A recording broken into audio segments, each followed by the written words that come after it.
E aí pessoal, beleza? Professora Juliana, e no vídeo de hoje a gente vai falar de um dos suplementos mais famosos na atualidade, a beta-alanina.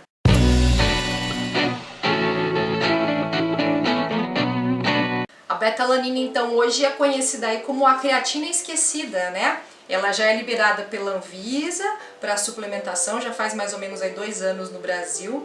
Então vamos entender o que é essa beta-alanina, para que serve, eu preciso suplementar, né? E quais são os benefícios dela para o meu corpo. Bom, então vamos lá. A beta-alanina, ela é considerada um aminoácido não essencial. Ou seja, o que significa esse termo? Ela é um aminoácido, a molécula ali que forma as proteínas do nosso corpo, né? É um monômero ali, um tijolinho que vai formar as nossas proteínas e as proteínas vão formar os nossos músculos.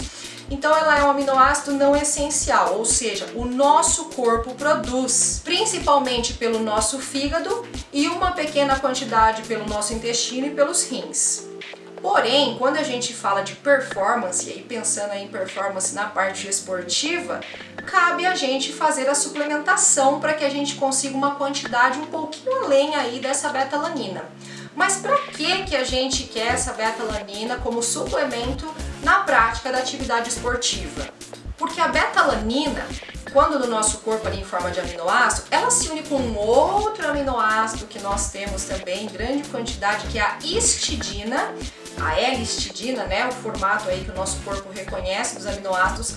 E a beta-alanina junto com a histidina vai formar um dipeptídeo, 2 aminoácidos juntos, né, unidos por ligações aí químicas, que se chama carnosina. Então, quanto mais beta-alanina suplementar, mais carnosina eu vou ter, né? Só que pra que eu vou querer essa carnosina?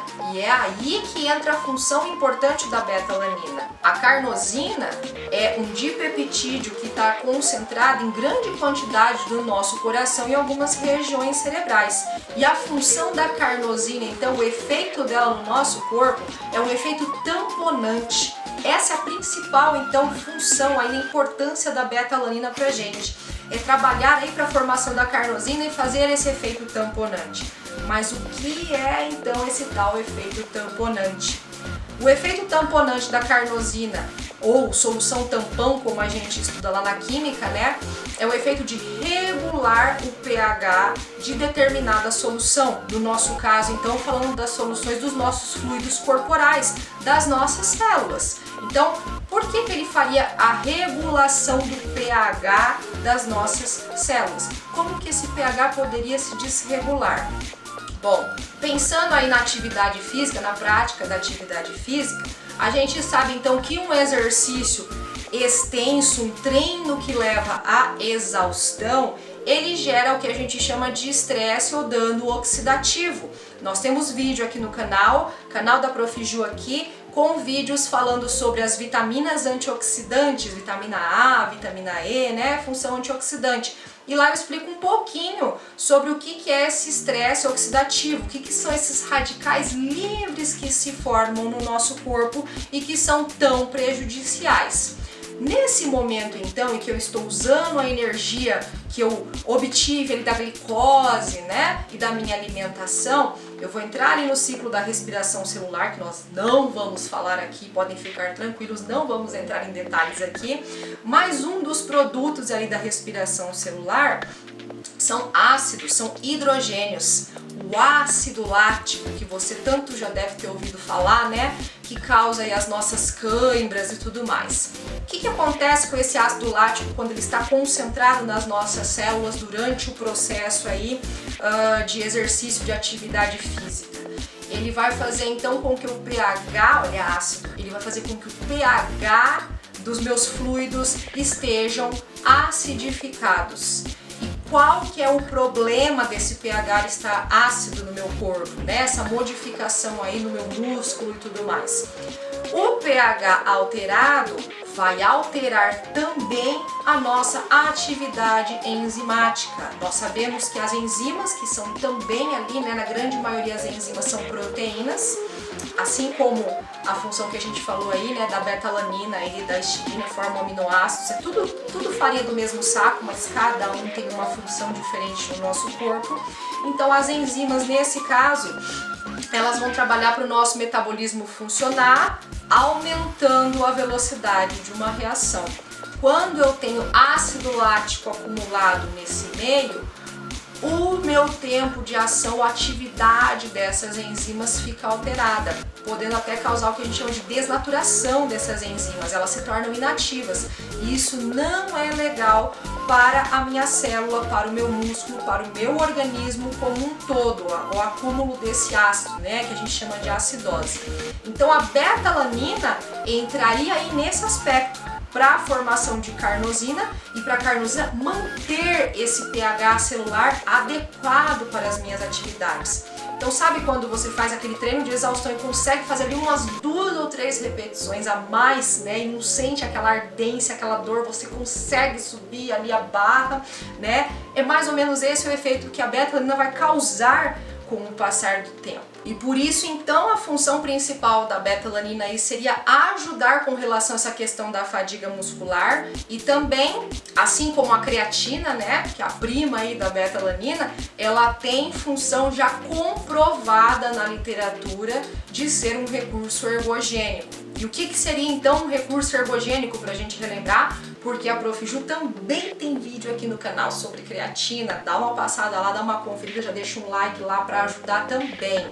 Mas basicamente o que seria um recurso ergogênico? É algo que te ajuda aí na tua capacidade de recuperação e também na performance durante a atividade esportiva. Então como usar essa beta-alanina para que ela traga todos esses recursos aí pra gente? As doses vão ser determinadas aí pelo seu médico ou pelo seu nutricionista, mas em torno aí de 3 a 6 gramas por dia. E a beta-alanina também, assim como a creatina, não é um suplemento que tem efeito agudo, ou seja, você não vai tomar agora e já sentir agora todos os efeitos dela no treino. Não. A beta-alanina vai se acumulando também no seu corpo para que ela consiga gerar uma quantidade de carnosina suficiente para que você tenha esse efeito que a gente falou. Então o uso aí de beta-alanina, você vai começar a perceber os primeiros efeitos dele depois de umas 2 a 3 semanas de uso, dependendo da quantidade aí que você estiver fazendo, tá? Mas, por exemplo, nós temos casos aí de atletas que aumentam uma concentração aí, começam a tomar beta-alanina numa dose que a gente chama de saturação, né? Para fazer o que a gente chama de empilhamento aí de beta-alanina. Às vezes eles começam essa saturação mais ou menos 4 meses antes de uma competição, para no dia lá da competição ter uma quantidade adequada aí. Então veja que é um suplemento que você pode usar de rotina, tá? Mesmo que você não treine hoje, mesmo que aos finais de semana você não treine, você pode fazer a sua dose usual, assim como a creatina.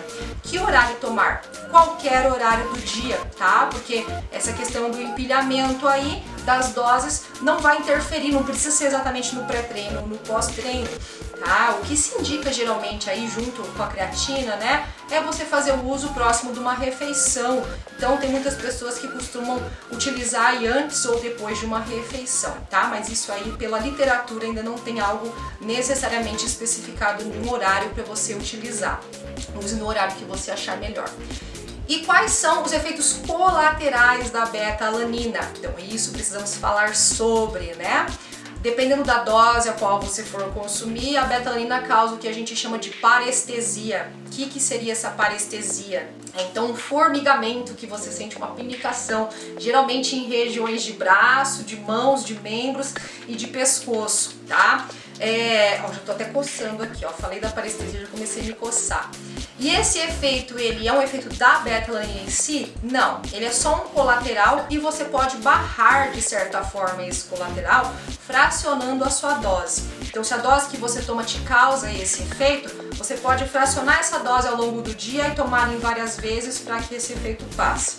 Outras pessoas acabam relatando também um calor, uma quentura, né, momentânea ali depois de mais ou menos meia hora que você tomou o suplemento, e podem também relatar uma sensação de tontura, de pressão baixa. Mas tudo isso passa, né, até no máximo uma hora depois de você suplementar. E se você sentir esses efeitos colaterais, você pode fazer o fracionamento da dose durante o dia também. Então você vai tomar 5 gramas, toma aí em 3 tomadas, 2 tomadas durante o dia. Então a betalanina não é um suplemento que está diretamente relacionado aí a emagrecimento ou ganho de massa muscular, mas vai te ajudar se você é um atleta que precisa de performance e rendimento, principalmente em exercícios que levem você à exaustão, a produção aí desse ácido lático, né? Leva a essa acidose aí metabólica. Então você pode muito bem se beneficiar desse suplemento praticando os seus exercícios aí. Junto com a creatina, é um suplemento extremamente indicado. Mas antes de você fazer o uso da creatina, da betalanina ou qualquer suplemento que seja, procure o seu médico ou o seu nutricionista para você ajustar as doses adequadas e para você ter o maior rendimento possível aí dentro da performance que você espera no esporte que você pratica. Seja aí crossfit, bike, musculação, judô, natação, corrida, entre outros.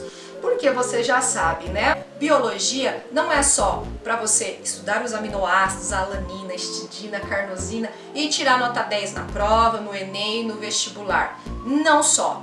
Biologia é para sua vida.